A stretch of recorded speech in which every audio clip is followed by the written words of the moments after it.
Okay, ladies and gentlemen, so for this particular assignment, you guys are going to be looking at the character descriptions for the Canterbury Tales general prologue.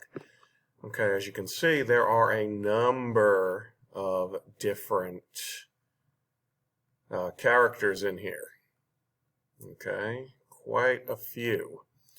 All right, and you will also notice that some of these are kind of filled in for you. All right, so, ladies and gentlemen, we see the lines here, okay, where each of the characters are described, okay? It's all written out for you, okay, so where you're looking for each of these characters. All right, and what you are going to do is you're going to annotate either in your book or on the virtual reader, so, in the actual text here. You're going to look for references to the character's occupation, class, the way that they're dressed, things like that, okay? That should give you clues to this. Looking for descriptions of the character's appearance, as I said, the clothing. Highlight descriptions of the character's actions. Looking for diction, okay, that contributes to tone. So looking for the author's word choice, okay? Why is the author, using these particular words? Why is Chaucer saying this, okay? And then, you are going to put your own first impressions of the character as well. Okay, and you are going to complete the character chart for these characters. All right. So let's take a look at the knight, shall we?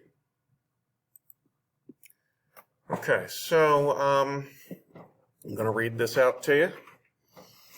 All right, you can follow along in your own book.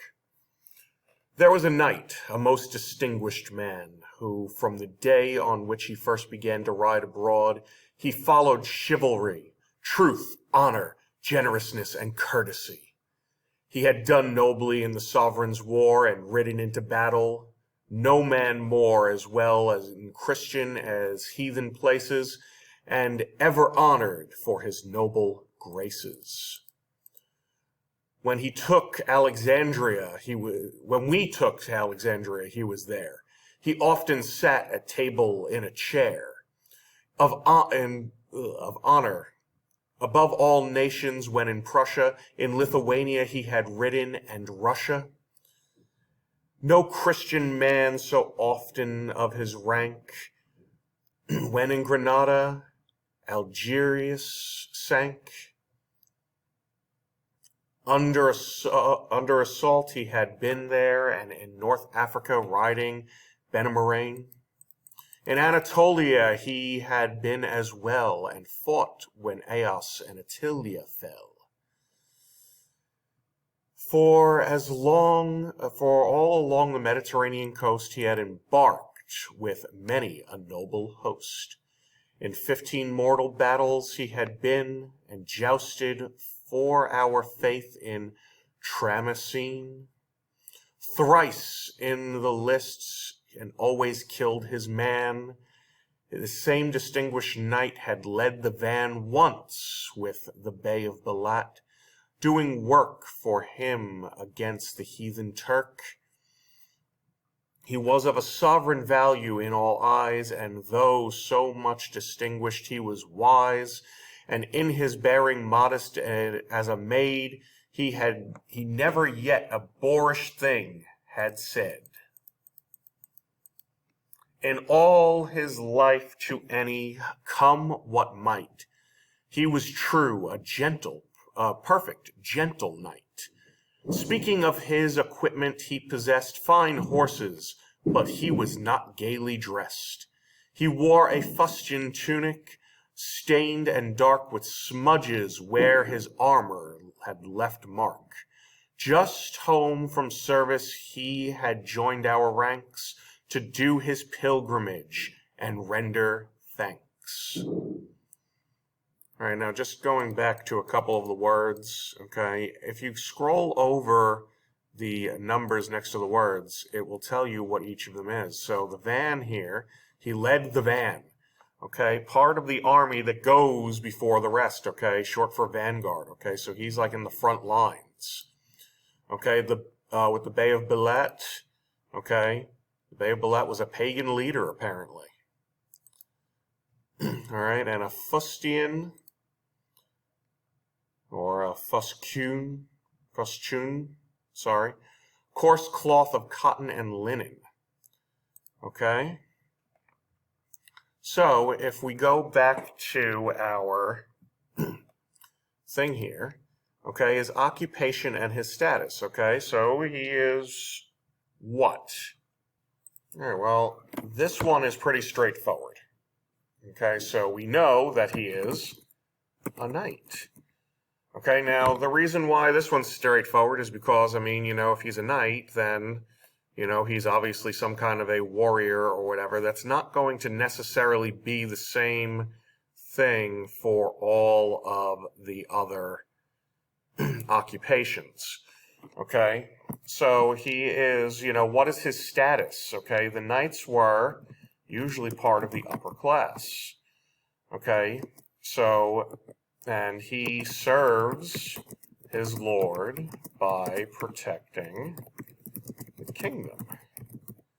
Okay, all right, and how can we tell that he serves his lord by protecting the kingdom?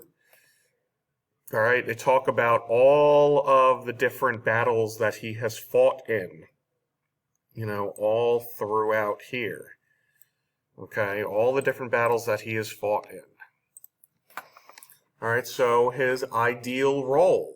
And actually, we're going to skip the ideal role at the moment, okay? That's going to come later on. We're going to go to the physical appearance.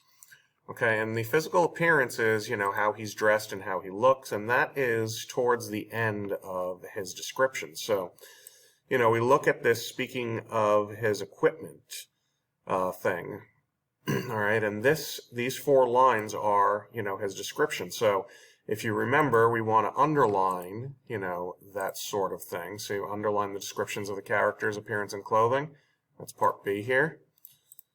Okay, so we just underline that particular part right there. So speaking of his equipment, he possessed fine horses. So he has good horses. Okay, he has good things, but he's not gaily dressed. Now that means he's not wearing like really bright colors, not like really flashy clothes. Okay. Okay, he wears that fustian, which is that, you know, oops. I don't know why that had to come up. It's going to come up each time, I guess. But he wore that, you know, it's kind of just like that cotton cloth.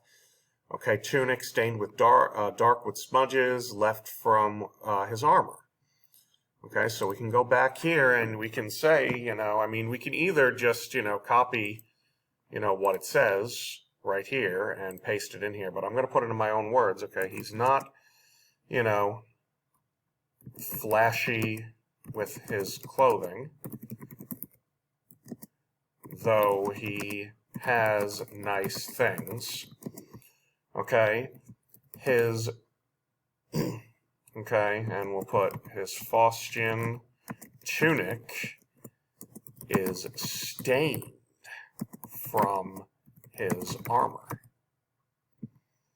Alright, so that is the next thing there. Okay, so the personality and behavior, okay, is the next one. Alright, and if you go back, okay, there are a couple of different things that we can put in here, okay? I mean, right above the description, you know, I mean, he was a true and perfect gentle knight. I mean, we can highlight that, you know. He is modest, okay? All right. Sorry, we can even go back, okay, even further, okay? He is distinguished, wise, and modest. All right, and if we go even further back, all the way back to the beginning of the description, okay, it shows that he follows chivalry, truth, honor, generousness, and courtesy. So, you know, all of these good virtues that we want to hear. So if we go back again, you know, I mean, we can put down a couple of things. He follows chivalry. Okay. He is generous. He is modest. Oops. And, you know, what other things did it say? Perfect gentle knight. Okay. He's gentle. Okay, so we have all of these things that we can say about him. All right. All right, and then we get to the author's tone. All right, and I want you to think back to all of this stuff here that he's saying. Okay, I mean, is he saying like really good things about the knight, or is he saying, you know, kind of bad things about the knight? All right, you have to think about it. I mean, you know, he's saying he's followed chivalry, he's fought in all of these battles. You know, he's a good knight. He's, you know, modest. He's wise. He's a perfect gentle knight. Okay, it sounds as if he is, you know, saying good things about it. He's almost like he is admiring, okay, the knight. So the author's tone, I would say, is admiration. All right, so ladies and gentlemen, okay, that is pretty much like the stuff that I want you to do for all of the rest of these. Okay, again, we'll do this ideal role one later. Okay, but I want you to fill in the rest of these boxes. Okay, now if you don't do every single one, I'm not going to be that upset, but let's get, you know, a good number of them done. Okay, let's get a good number of them done. So the next one is the squire. Okay, and that's going to start right here on line 81. Okay, he had a son with him, so we know that, you know, the knight's son is the squire. Okay, and then there will be a description of him going all the way up to, it looks like line 102. Am I correct? Yeah, 102. All right, and then you have the yeoman, who is pretty much filled in for you. All right, then the prioress, or prioress, then the monk, then the friar, then the merchant, okay? And you go through and you do the same thing. What is their occupation? What is their physical appearance? What is their personality and behavior? And what is the author's tone?